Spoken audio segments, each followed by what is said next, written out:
او د دې زمانه سکالر په ټي وي باندې ناس دی هغه دا نه مني. هغه وایي چې د صحابه کرامو په خپل منځ کې د نعوذ بالله دشمنی و او نفرتونه او عداوتونه دا هغه د يهوديانو او د عیسایانو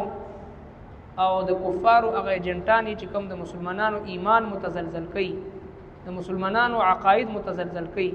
قرآن کریم وی الله رب العالمین وی والف بین قلوبهم، ما د دې زړونو کې محبت اچولې دي. د کفارو سره د جنگ په دوران کې د صلح نوبت راشي، د روغ نوبت راشي، اگر چې د الله دشمنانو سره د جهاد حکم دی، د قتال حکم دی، دا فرض دی. او بعض اوقات د مقیم مناسبت سره صلح او روغه کول د کفارو سره دا مجبوری وګرځي او ضرورت وګرځي. نو د ضرورت په بنا باندې قرآن کریم اهل ایمانو ته د صلح اجازت هم ورکوي، او چې پاغي کې مقصد او مصلحت چې دی هغه یو ضرورت وي او یو مجبوری وي.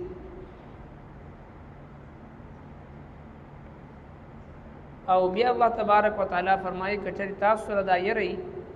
چې دا کافران با د صلح په بهانه او د روغي په بهانه باندې تیاریو کی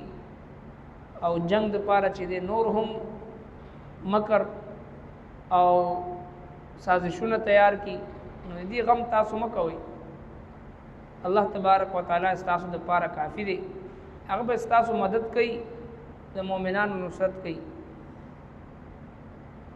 او ورپسې آیت کریمه کې فرمایي چې د الله رب کائنات فضل و کرم او احسان چې پتا سو کې خپل منځ کې محبت واچول، او کچې تاسو دا ټول د دنیا او ما فيها چې کوم مال او دولت دې دام خرج کړي وي، نو دا سمینه محبت تاسو دیو بل سره نشو پیدا کولای چې کوم الله جل شانه په خپل فضل او کرم سره تاسو په منځ کې محبت واچول. وان جنحوا للسلم، کچې دوی مائل شي صلح طرف ته، فجنح لها، نو ته هم مائل شدي طرف ته، وتوکل علی الله، او توکل کړه په الله باندې. انه هو السميع العليم، بشکهم دي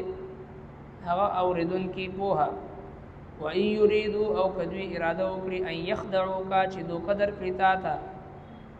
فان حسبك الله، بشک کافی دي تا ته الله جل شانه. دا کافران دو قدر کوي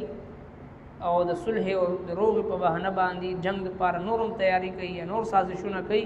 فان حسبك الله، بشک کافی دي تا لپاره الله جل شانه. هو الذي امغد ايدك، کم چې قوت در کړ تاسو ته بنصره، په خپل مدد سره، وبالمؤمنین، او په مؤمنانو سره. د الله تبارک وتعالى طرفنا دو قسمه مدد راغی، یو دغه مؤمنان مخلصین صحابه کرام د دین اسلام د پاره معاون او مددگار وګرځیدل، او دویم ملائک رال فرشتي او جنگیدل د مسلمانانو طرفنا کافرانو سره. او بل د الله تبارک وتعالى د مدد او د نصرت یو صورت داده والف بین قلوبهم، او محبت واچول د دوی په زړونو کې. لو انفقتا، کچرتا خرج کړي وي، ما فی الارض، هغه څه چې دی په زړونو کې جميعا ټول، ما الفتا، نو ما الفتا، نو تاب محبت نو اچولی بین قلوبهم، ومن د زړونو د دوی کې. ولكن الله الف بينهم، لیکن الله جل شانه محبت واچول دوی په زړونو کې. انه عزیز حکیم، بشک هغه ډیر زبردست د حکمت خاوند دی. الله رب العالمین یو مدد او نصرت مسلمانانو سره دا فرمایل چې د دوی زړونه د یو بل د پاره شیر او شکر او زړونو کې داسې اتفاق، داسې اتحاد او داسې مثالی محبت واچولو چې قرآن کریم داغي مثال بیانې. والف بین قلوبهم د دې زړونو کې الله رب العالمین یو بل لپاره محبت واچو او دا هغه خلکو چې دوی په وړو وړو خبرو باندې با دشمنیانې کولې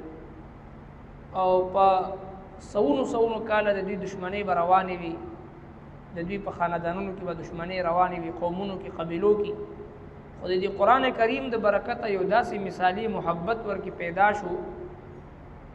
چې شپږ کسان په خطار کې پراته او د بدن نه سا اوزي د جنگ میدان دی د شهادت موقع ده خو چې کله د دغه ځنکدن په وخت کې چې کله اوبه ورته پیش کړي شي هغه وایي ما نه مخکې زما په دې رور باندې اوس کا کیدای شي د ځان بچ شي هغه ته چې ویسي هغه وایي چې بل باندې اوس کا شپږ کسانو باندې راتاو شي چې دوباره سر ته رسي نو هغه ټول شهیدان شوي په نمبر باندې نو دومره مثالي محبت قرآن کریم وی ويؤثرون على انفسهم ولو كان بهم خصاصه دا خلق یو بل ته دا صحابه کرام بل په خپل ځان باندې ترجیح ورکړي اگر چې دې ته په خپل د یو شی د ضرورت هم وي یو داسې مثالي جماعت تیار شو د دې قرآن د برکته چې الله رب العالمین دا غوي شان دا غوي مقام قرآن کریم کې بیانوي والف بین قلوبهم الله رب العالمین وی چې ما د دې زړونو کې محبت واچولو ټول په خپل منځ کې شیر او شکر شو ای زما محبوب پیغمبر کچری تا د دنیا مال او دولت تمام تر خرج کړي وي تا په دوی کې محبت نشو واچولی ما پکې واچولو الله رب العالمین وی ما د نبی علیہ الصلوۃ والسلام د صحابو په منځ کې د ټولو مؤمنانو په منځ کې په خپل محبت اچولې په دې زمانه سکالر په ټي وي باندې ناس دی هغه دا نه مانی هغه وایي چې د صحابه کرامو په خپل منځ کې نعوذ بالله دشمنی و او نفرتونه او عداوتونه دا هغه د يهوديانو او د عیسایانو او د کفارو هغه ایجنټانی چې کوم د مسلمانانو ایمان متزلزل کوي د مسلمانانو عقاید متزلزل کوي قرآن کریم وی الله رب العالمین وی والف بین قلوبهم ما د دې زړونو کې محبت اچولې دي او وکره الیکم الکفر والفسوق والعصیان کفر او فسق او نفرت د دې سوزن نفرت ما دې زړونو کې اچولې دي او حبب الیکم الایمان ما دې لپاره ایمان خوښ کړی دی وزینه فی قلوبکم ما ایمان د دې زړونو ته دنه ورننوستی دی الله رب العالمین وی دې زړونو کې ما ایمان مزین کړی دی ور داخل کړی دی خو کافر نه مني او د کافرانو چې کوم معاونین او مرګري وي د اسلام به کټکون کې جړې کټکون کې هغه نه مني هغه وی نفرتونه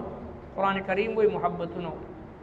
نو الله رب العالمین مدد چې دی یو د فرشتو په صورت کې راغی د ملائکو په صورت کې راغی